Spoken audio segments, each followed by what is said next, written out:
Hello my friends and welcome once again to this Red Gaming Tech video of myself, Amata. Hope you guys are having a good day so far and a good week. Just as a quick note, I am using RTX voice. I think I've got the settings right, but do let me know if you have any issues in the comments. Anyway, we've got quite a bit to get through, a very console-focused video for you today, but we do have some benchmarks to kick things off for the Ryzen 3900 and 3800 XT. So what we have is some 3D Mark entries which were discovered by Tom Apisak over on Twitter. So of course you can find a link to his tweet in the description below this video. So, from Apisak's tweets, we can see that the 3900 XT is coming in at around 4.6 GHz, 4.67 sorry should I say, with the 3800 going slightly above 4.62. Now that is slightly lower than the boost that we saw in the Chip Hell forum post that I discussed, but there is literally 1,000 different reasons as to why this could be the case. This could be an earlier engineering sample, it could not be boosting correctly, there could be BIOS issues, there could be silicon issues with this particular chip, it could literally be anything. Just keep that in mind. And then Rogame later tweeted the full screenshots of the result pages, so there's going to be 2 tweets for this one linked below, which shows the visible scores. So, score-wise, we see the 3900 XT coming in at 29,172, whereas the 3800 XT has 25,135. To put that in some sort of context for you, the 3900X scores 27,137, so 27,137, whereas the 3700 XT comes in at 24,774. So, an increase on both sides for both chips. And also, interestingly, also running counter to what we saw in the Chip Hell benchmarks that I discussed, a editor for Von Guru tweeted that neither the 3900 or the 3800 XT would actually feature a 4.8 GHz boost clock. Still, with all this in mind, these are looking really promising and I can't wait to see more. Hopefully we'll get some gaming results sooner rather than later.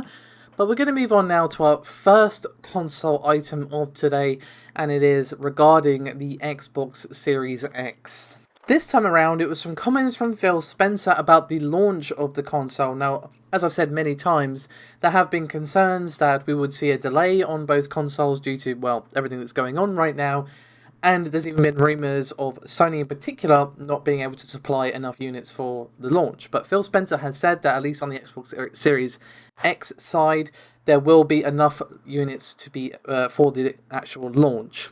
And this was when he was speaking with Reggie Fee and me on the Talking Games podcast. He said, quote, "In our supply chain, we feel good about the hardware side. It feels like we're able to get enough units. And, you know, we're pretty committed as we've talked about a worldwide launch, which regrettably we didn't do with Xbox One.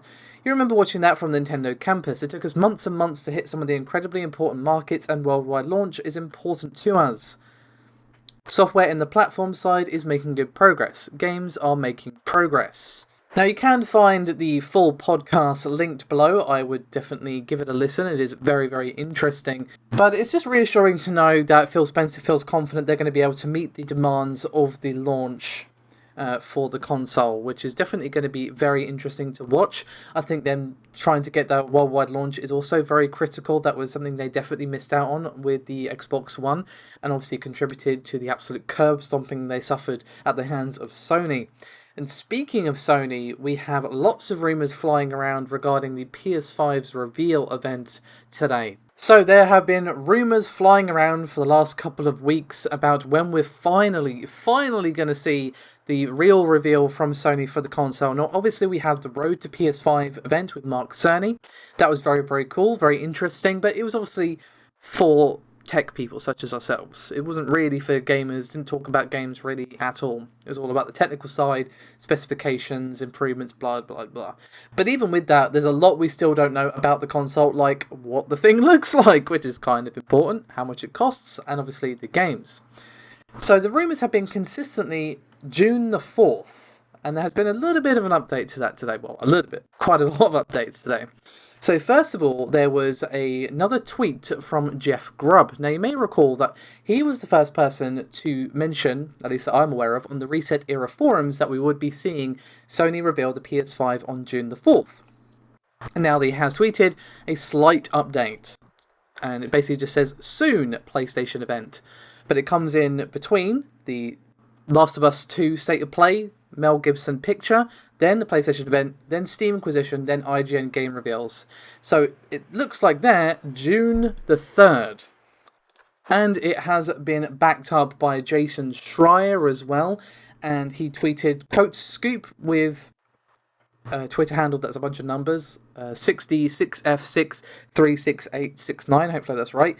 Sony is planning a PlayStation 5 game reveal event for next Wednesday, June the 3rd. Got to include the now standard caveat that plans can change abruptly, but this date is more firm than previous rumours. So it does seem to be that the stars are aligning and that we're finally going to be seeing the reveal from Sony of the console itself on June the 3rd rather than June the 4th, so a day sooner. And to kind of lean into this a little bit, the PlayStation 5 website has also been updated for the first time since Mark Cerny held the Road to PS5 event. And you can see for yourself in the link below, but it just says, lightning speed, harness the power of a custom CPU, GPU and SSD with integrated I/O that rewrites the rules what PlayStation console can do. Then it mentions the haptic feedback, adaptive triggers and 3D audio technology. Now, unfortunately, still no real information on what it looks like or anything like that on the website. Obviously, they're going to be saving that, for the reveal. But it is interesting that the website has been updated just as we get all of these rumours kind of aligning together to say that June the 3rd for this PS5 reveal event is looking extremely likely. I really hope it's true. I think we all just want to know what it actually looks like at this point. We want to know what the games are going to look like, what games are we actually going to have, how much is the thing going to cost, that sort of stuff. Will they reveal the price? Probably not. Simply because Microsoft haven't, and there's been rumours going around for a while that they're kind of playing chicken, that being Microsoft and Sony, seeing who can reveal the price first. But to be honest, even just knowing what it looks like and actually seeing some games other than Ghost of Tsushima, Last of Us 2 and Quantum Era would be lovely. I'm really excited, can't wait to see some more games. And I'm also looking forward to the July event for Microsoft as well, because their Inside Xbox for May was good, but it didn't really show enough gameplay, so I'm really just looking forward to seeing what games we have in store for us for the next generation. You know, you know what I'm hoping for, guys. I don't even have to say it. You know I'm hoping for Elden Ring. We all know it. I'm just throwing it out there. Please. Anyway, we're going to move on to something also that's very interesting regarding PlayStation 5 as well, and a scoop for Famitsu. So, according to a report from Gematsu, the Japanese tech journalist Zenji Nishikawa has said that he's going to have a huge scoop on the same level of last year's PlayStation 5 Wired reveal in the June 4th issue of the magazine. And he said, quote, my column in next week's issue of Famitsu is crazy. I got a huge scoop. It's a world premiere article and an exclusive. It may not be Nikkei or Weekly Bunshin, but if you want to know if it's a scoop that big, it totally is. It's a scoop from a game company that everyone loves. An insane scoop. Last year, Wired got the exclusive story on PlayStation 5 rights. Other media didn't. Now, thankfully, they were pressed a bit more about what this actually could be, because it could literally be anything from that description, and apparently it's related to Sega, but it is not the reveal of a new Dreamcast console. But he did mention that he interviewed some engineers, so it's obviously tech-related. But let me not speak for him, I'll read out the quote. Quote, it's that level of scoop.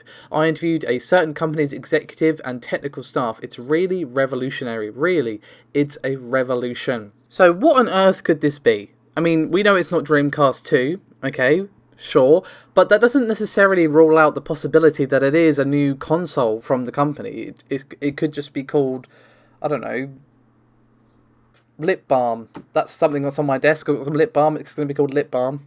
In my world. Obviously, I'm joking, but I'm just saying, like, it could be a new console, just not called the Dreamcast. It could also be some sort of handheld device. That could also be interesting. It does seem unlikely to me that Sega would be willing to enter the ring, given how fierce the competition is there. Like, it's not exactly a welcoming space for a new company to enter. You've got Microsoft and Sony to be the two heavyweights to going at it, and then Nintendo are off doing their own little thing, also competing in their weird Nintendo way. So, would they do it? I mean, potentially. I'm not saying it's impossible. I would just be a little bit surprised. But we can probably expect some news before June 4th because the magazine usually leaks ahead of the official launch date. So do keep your eyes peeled. This could literally be anything. It could be a real-life mean bean machine. Get hyped for that, guys. In all seriousness, I can't wait to see what this is, purely just to satiate my curiosity. But thank you so much for watching, guys. That is me done. Enjoyed the nice weather. I am currently roasting, so I'm going to go put the fan on, and I'll see you next time. Bye-bye.